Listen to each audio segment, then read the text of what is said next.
very proud concealed carry license holder. I have several guns. My husband is military. I support the right to bear arms. There's no question about it. But I worry about the prevalence of gun violence and preventable gun death. Even in my own neighborhood, we had a shooting about 2 weeks ago, 3 blocks from my house. Human lives are not a partisan issue. We know that 93% of Americans report requiring a background check for every buyer. That includes 98% Democrats and 90% Republicans. So even 72% of the NRA members do support background checks. Our current federal legislation on guns has a gap that allows felons, domestic abusers, and severely mentally ill individuals to avoid background checks by purchasing guns from unlicensed sellers online or in gun shows that do not require background checks. Background checks are easy, quick, they don't affect the Second Amendment whatsoever. When I bought a gun, he called the NICS line, 30 seconds, I was approved, I walked out with my gun. So HR8, the bipartisan background bill check of 2019, is your last vote against background check requirements. They do contribute to public safety. It's not a false sense of security. I know you have other legislation about gun violence, such as the TAPS and MVP, but they do not address background checks. I'm one of your constituents. I'm an American citizen. Can you explain why you would vote against federal regulations to curb the circulation of firearms in the wrong hands, and more importantly, voting against what your constituents want? I would. I'm glad you asked that question because I did vote against HR8. I did because HR8, if it was in federal law, would not have prevented a single one of the mass shootings that we've seen over the last several years. Virginia Tech, Sandy Hook. It would not have prevented. It would not have prevented the most recent tragedy in Parkland. It wouldn't have prevented any of those. Those mass shootings. That's not the question. Let me tell you what happened in those shootings. In those shootings, the mentally disturbed person either obtained the weapon, the firearm, from a family member, okay, by stealing it or killing their mother, for example, with her own weapon, or they illegally obtained the weapon. They illegally obtained the weapon. They broke the law, the existing law. I support background checks. In fact, in the last Congress, I voted for the Fix NICS bill. I voted for it. So why did you vote no? I'll tell you, but I want to tell you first that I believe in background checks, and I voted to make the background check system better after Sutherland Springs, because in Sutherland Springs, that was one that we could have prevented because the problem there was that the information was not in the NICS system. The NICS system is the National Instant Criminal Background Check System. Checks don't work if the data is not in the system to actually check against. In that case, that person should never have been able to purchase a firearm. He was a mentally disturbed individual who should not have been able, but the Air Force did not do what it was supposed to do, which was populate the data with the, I'll answer her question. I wanted to make that point. There's one thing Let also. him answer and don't interrupt him. I just need to clarify because we're straying away from the question. We cannot use marginal cases such as this case to make policy for the majority of people. Stolen guns, for example, which you address in your MVP, is 0.002% of the gun in circulation. So let me tell you why I voted against HR8. I wanted to make that point because I want to tell you I fully support background checks. okay. I fully support preventing people who are criminals, terrorists, severely mentally ill. They should never have firearms. And I want to keep, and I don't think that deprives them of their Second Amendment rights as long as there's due process. Okay, and I want due process. The issue with this so-called gun show loophole is that if you want to illegally purchase a firearm or illegally transfer a firearm, a gun show is not a good place for you. None of these mass shootings were gun shows. Why? Because if you go to a gun show right here in Lexington, if you go out to the gun show out at the Horse Park or down in Rupp Arena, Heritage Hall, go around, do it as a member of your organization. These are federally licensed firearm dealers that are obligated under federal law to conduct a federal background check. Right. And that's a gun show. That's a gun show. Go to court No, days. you can- Different. That's Well, not good. Court days is different. Court days is different. That's true. Court days is different. You don't have to have a license to sell. If I bought a firearm today, as long as I kept it 4 days, say that I tried it out and didn't like it, I could sell it to Joe Blow the next Right, day. yeah. But he's talking about the gun show. I But know, I'm but just you saying, can do that. court days is Gun different. show. You're right. You're right. Walk Court days around. is different. That's a- But I'm saying these gun shows, a lot of these gun shows that are like the horse park, they typically are subject to the background check requirement because they're federally licensed. Here's the problem with HR8, and it was well intended. There's a lot of unintended consequences with HR8 that I don't think the authors really fully understood. Okay. You had a shooting in this neighborhood. Here's what I want to make sure that we protect. I want to make sure that you and your law-abiding neighbors, who, as you say, support the Second Amendment, have the ability to keep and bear arms to defend yourself and your family if there's a crime in your neighborhood or if there's a criminal in your That's- neighborhood. And protect your family. This is the full text of HR8 laminated for you. It is 2 pages. This is the 4th I've read it. version. I've read it. Okay. This has absolutely no infringement on the Second Can I give you Amendment. a couple scenarios where it does? Let me Go give you- ahead. Let me give you a couple scenarios where That it doesn't does. answer the question still. You're straying from the question. Oh, let me be very, very direct in why.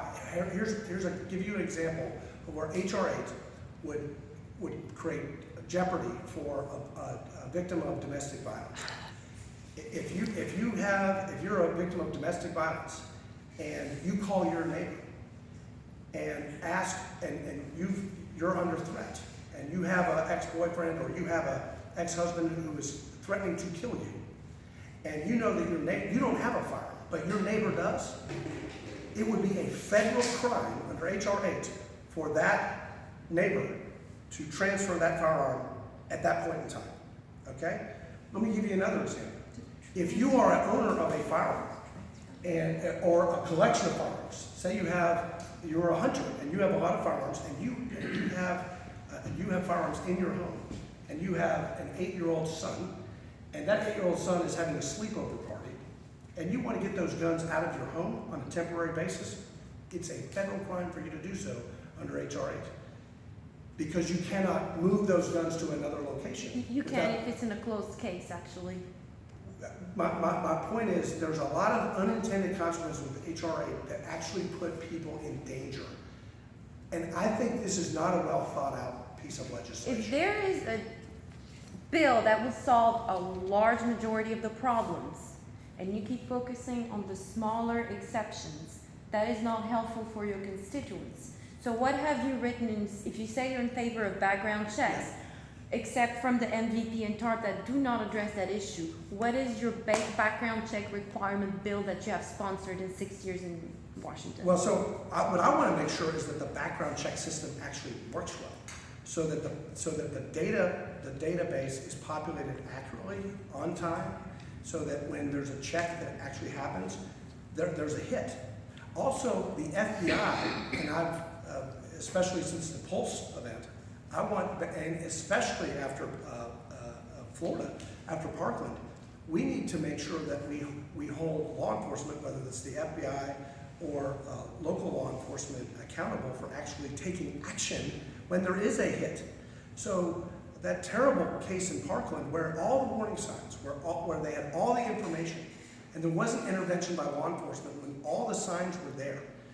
Parkland happened because officials in positions of authority failed to act on actionable information.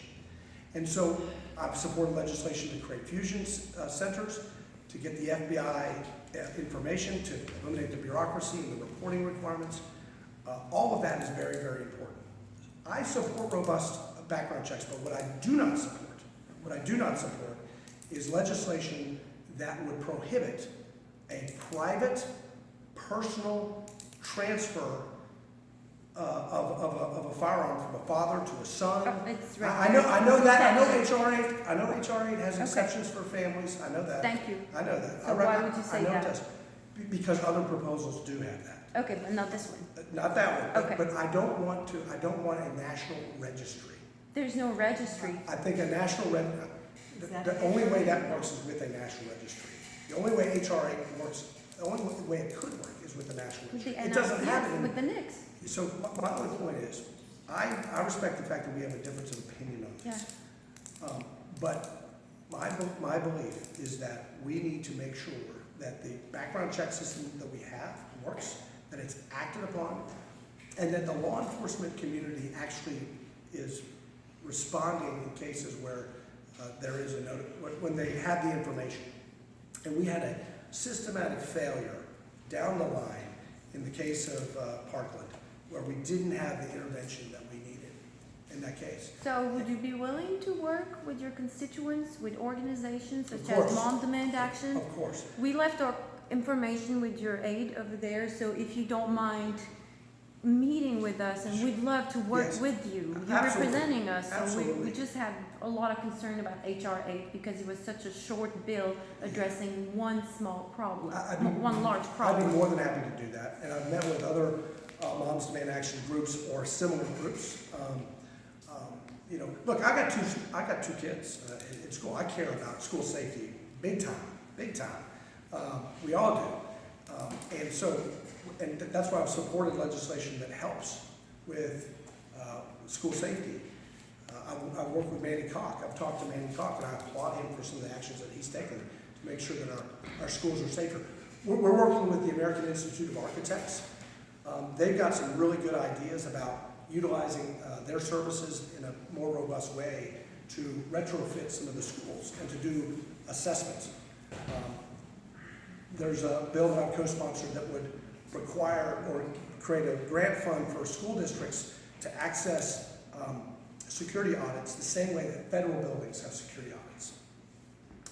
So that we can, you know, whether it's locks on doors, escape routes, training, the Stop School Violence Act that we passed last Congress in a bipartisan way is an important measure because it requires local school districts to better coordinate with law enforcement on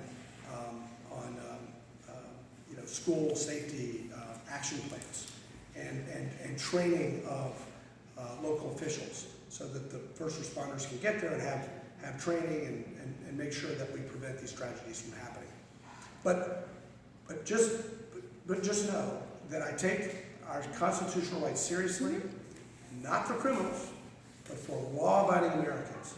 And I fear that some of these well-intentioned bills will not hurt criminals, because criminals break the law.